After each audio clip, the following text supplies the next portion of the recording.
Global leaders are engaging in summit talks to advance their respective foreign policies amid rivalry between the US and China, armed conflict between Russia and Ukraine, and security concerns between South and North Korea.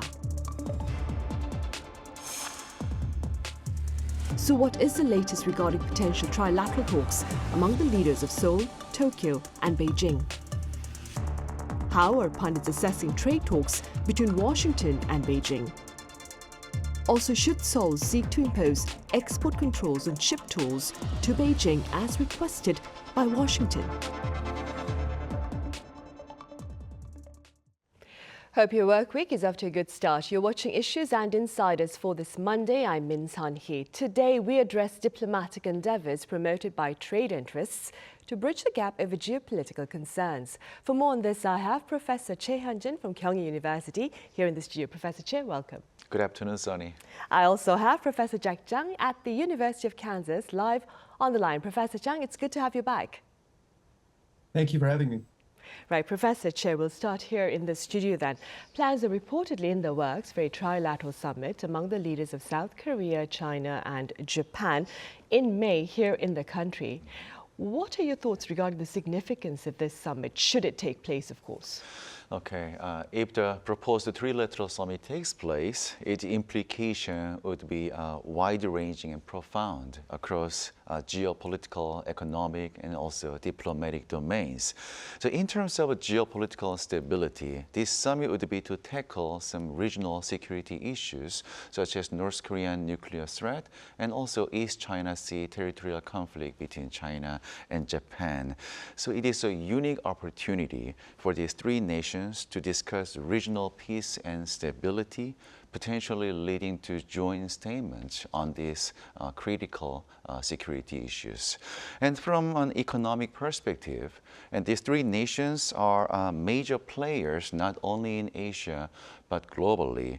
Collectively, they contribute significantly to worldwide economic output. And therefore, this summit would promote new trade agreements and investment opportunities, and also collaboration on issues like supply chain resilience and technology exchange. And lastly, the relationship among these three nations have been historically complicated by wartime memories and also territorial conflict. A successful summit could encourage the better diplomatic ties and mutual understanding. So in a sense, the success of this proposed summit could significantly change the dynamics in Northeast Asia. And I believe this can be an event that could reshape not just the regional, but global landscape. Right. And Professor Zhang, then, what issues do you believe should be addressed during this proposed trilateral summit, if it takes place, that is? Yes, I think Professor Choi put it very well. There's a lot of opportunities, and it's a good opportunity. It's wonderful that the Trilateral Summit will resume. I believe the last one took place before the COVID-19 pandemic in 2018.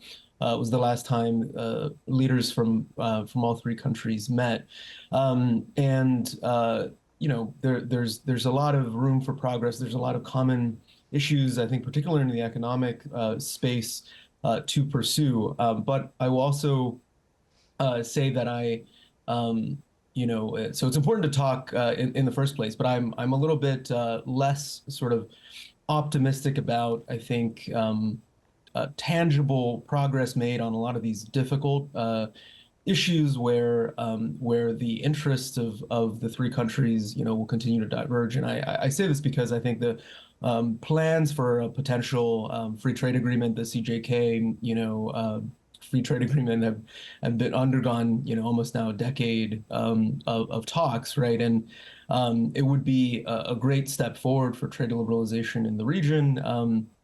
You know, but major sort of challenges remain. Same, I think, for the security types of, you know, security challenges, right? There are definitely, you know, heightened tensions on the Korean Peninsula, right? But you know, the interests also sort of differ at the current time as well. So I would be a little bit more, celebrate the fact that the Trilateral Summit, I hope, happens, and not be too disappointed if, we don't see huge strides on these difficult issues. Right. And perhaps expanding on something that Professor Zhang has just touched upon, Professor Choi, there are quite a number of pundits who claim that in order to ensure some progress in the trilateral talks, if they do take place, the issues should focus on economic interests and stay away from security concerns.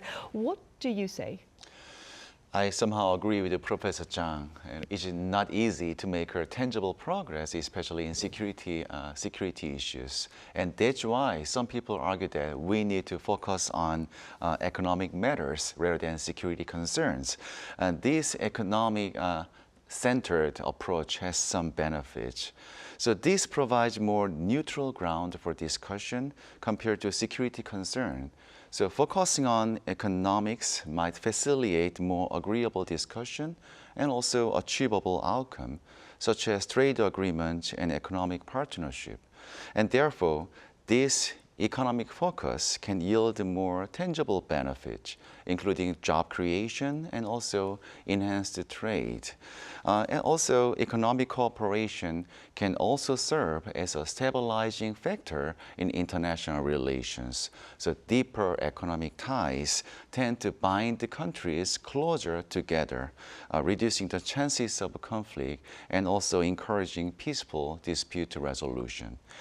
However, there are some limitations of this kind of approach because security challenges such as territorial conflicts are pressing issues that could undermine regional stability. And for this reason, if we ignore this issue at the summit, so this could be seen among people as a diplomatic failure. Right, I see. So overall, focusing on economic topics might facilitate more immediate agreements and some short-term benefits, yet including security in the dialogue could yield more durable solution to regional challenges. So I think we need some balance between economy and also security issues. So as Professor Zhang said, we don't need to address two very sensitive issues like South China Sea, but we could make some joint statements on at least North Korean issue and East China Sea issue between China and Japan. Right, hopefully, of course, then. Speaking of the economy, Professor Zhang, U.S. Treasury Secretary, that is, Janet Yellen, has been in China since last Friday for some tough talks, and I'm quoting pundits there. What exactly do they mean by tough talks between the U.S. and China, led by Treasury Secretary Janet Yellen? And what do you believe have been some of the notable, perhaps, events that have taken place during her 5-day trip thus far, of course? Sure. I think it's encouraging that Secretary Yellen spending 4 days, I think, of her time on this visit. And I'm in San Francisco right now for a conference, and so the reset of the relationship since the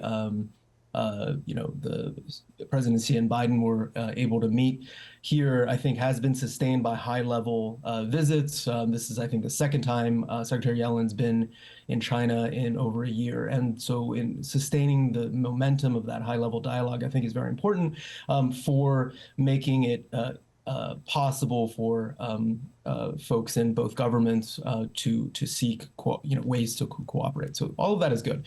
The main reason, though, for Secretary Yellen's visit and the reason for the tough language, right, is concerns over rising, concerns over overcapacity in China and the export, excessive amounts of exports of EVs and green technologies into the U.S. market. And I understand the politics of this makes sense, right? We're facing an election year here in the United States. There's a lot of willingness to do more more sanctions or to bar China from being able to export these kinds of technologies to the United States. But on the economic front, right, protectionism helps producers in the US perhaps, but they're going to harm consumers, right? And this sounds a lot like the kinds of voluntary export restraints that the US pressured, Japan and South Korea into in the 1980s. As consumers, I think we benefit from,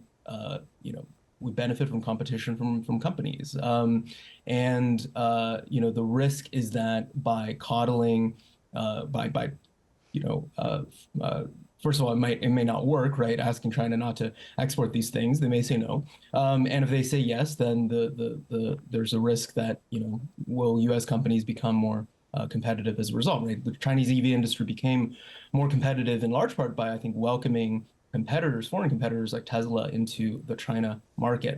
And so the most promising thing I think that for me came out of the visit is the other part of that quote, right? Is that the Secretary Yellen said the relationship is now stable enough for us to be able to have tough talks, and they're also, I think, planning to launch a new dialogue on balanced growth, which I think is productive. So the agreement to continue to talk.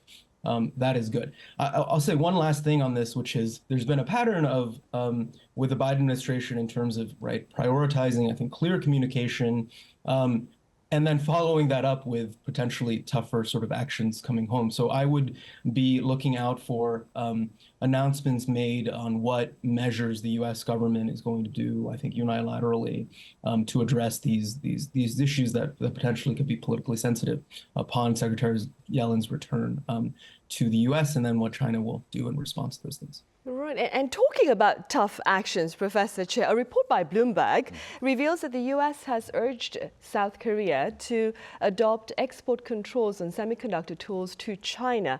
Speaking within your capacity as a scholar, what do you advise? Yes, the United States is now urging Korea to implement some export control on semiconductor technology to China. And the focus is on equipment and technology used to produce advanced logic and memory chips. And that report says that there was some discussion between America and South Korea in this March, and the U.S. is trying to make an agreement with South Korea before the G7 summit in mid-June this year. But South Korea is now somewhat hesitant because of its significant trade relationship with China. The South Korea is now in some difficult situation because it is a major exporter of chip-making materials and parts to China. And at the same time, Korean companies like Samsung Electronics and SK Hynix have substantial operations within China, which is the largest trading partner of South Korea. And therefore, the Seoul could face some negative reaction from Beijing over these export control issues. And recently, China also gave some warning message to South Korea, emphasizing the importance of independent and prudent decision making. And therefore, South Korea need to make some decision. And recently, the Korean government mentioned that the country is participating in a multilateral framework to evaluate export control on sensitive technology. So this remark implies that the South Korea is unlikely to immediately respond to American requests. And I think that implementing this control, if it is realized, it could take several months. So in this way, I think South Korea need to make a very careful and also balanced approach between these two economic giants. Right. And perhaps keeping in mind the request made by the Biden administration to South Korea, Professor Zhang, there are people who claim that, not people who claim that is, Chinese President Xi Jinping himself actually told his U.S. counterpart Joe Biden that such actions perhaps are made to create risks and not reduce risks. How do you respond? Yeah, so this is on this idea of de-risking rather than decoupling, right? And I think the Chinese position on this is that sanctions on the Chinese technology sector is technological containment, no matter what you call it. And they're very skeptical of this formulation of a small yard, high fence. And the reality is, right, the export control lists are growing longer, right, and the demands, as we just heard about, on U.S. allies to carry out secondary sort of sanctions or participate in the regimes are getting louder as well. And at the core of this issue is the difficulty over dual-use technologies, right? So dual-use technologies are things that have military applications, but also have civilian and normal sort of economic functions. And when they're narrow in areas like nuclear technology or lasers, right, I think they are easier to deal with and carve out in export controls. That's why we have these regimes. The problem is that right now, these export controls are over general purpose technologies like semiconductors or AI or advanced robotics and the like. And that makes it really difficult because the use of these technologies are seen as essential for the industries of the future and for economic growth, right? And so that's going to make it, I think, really difficult for Chinese leaders not to respond. And we're seeing this response in the form of greater support for indigenous innovation, and this creates, unfortunately, right, a security, an economic security dilemma, right? Actions that have been taken to try to make the U.S. More secure by withholding these technologies that's seen as having military applications are going to engender Chinese behavior that will then make the U.S. more concerned and more worried about national security risks, and this risks sort of a spiral of tit for tat, sanctions and tariffs. That's ultimately going to continue to fray the economic relationship. And so I think there needs to be, right, there needs to be some clear boundaries, right, about how far we're going to take the securitization and some reassurance that it's not going to, right, go all the way. This logic will not carry and impact sort of ever larger swaths of the economy. Right, and against that difficult backdrop, Professor Choi, also in Washington this coming Wednesday, President Joe Biden will host his counterparts from Japan and the Philippines. What is the relevance of this upcoming summit? This Trilateral Summit between Biden, Marcos, and Kishida come at a time of aggressive action by China in the South China Sea, and also disagreement over Japanese companies' plan to buy an iconic American steel company. So the first major issue is on economy. Recently, there was a notable point of contention between the United States and Japan, as President Biden directly opposed to the sale of Pittsburgh-based U.S. steel company to Nippon Steel of Japan. So Nippon Steel's plan to buy this American company for $14.1 billion US has generated some worries about some potential impact on American union workers and also supply chain and even national security. So President Biden argued that the U.S. needs to maintain strong American steel companies powered by American steel workers. And I think this is also related to his election campaign for this November, because Pittsburgh is a symbol of steel production in America. And also the Pennsylvania, where Pittsburgh is located, is one of the major swing states. And the second issue is on security. So historical tensions between the Philippines and China have reappeared this month after a maritime incident in the contested South China Sea involving Coast Guard ships from both countries. So President Biden and the Philippines leader Marcos have been actively working to strengthen the U.S.-Philippine relationship in light of China's aggressive action in South China Sea. Sea. So I would expect these three leaders would make some joint statements and plan to strengthen their security cooperation in South China Sea. Right. Professor Zhang, these three leaders are also expected to touch upon security concerns on the Korean Peninsula amid, of course, Pyongyang's hostile weapons ambitions. Now, there are some scholars who insist that calling on North Korea at this particular time to abandon its nuclear weapons is no longer a realistic policy goal. What do you say? I'm not an expert on North Korea, and I'm in no position to comment on what South Korea should or should not do in terms of its foreign policy. But the way that I teach this in my classes is there's an idea called the nuclear trilemma, in that to tackle this really difficult challenge of security issues on the peninsula, right?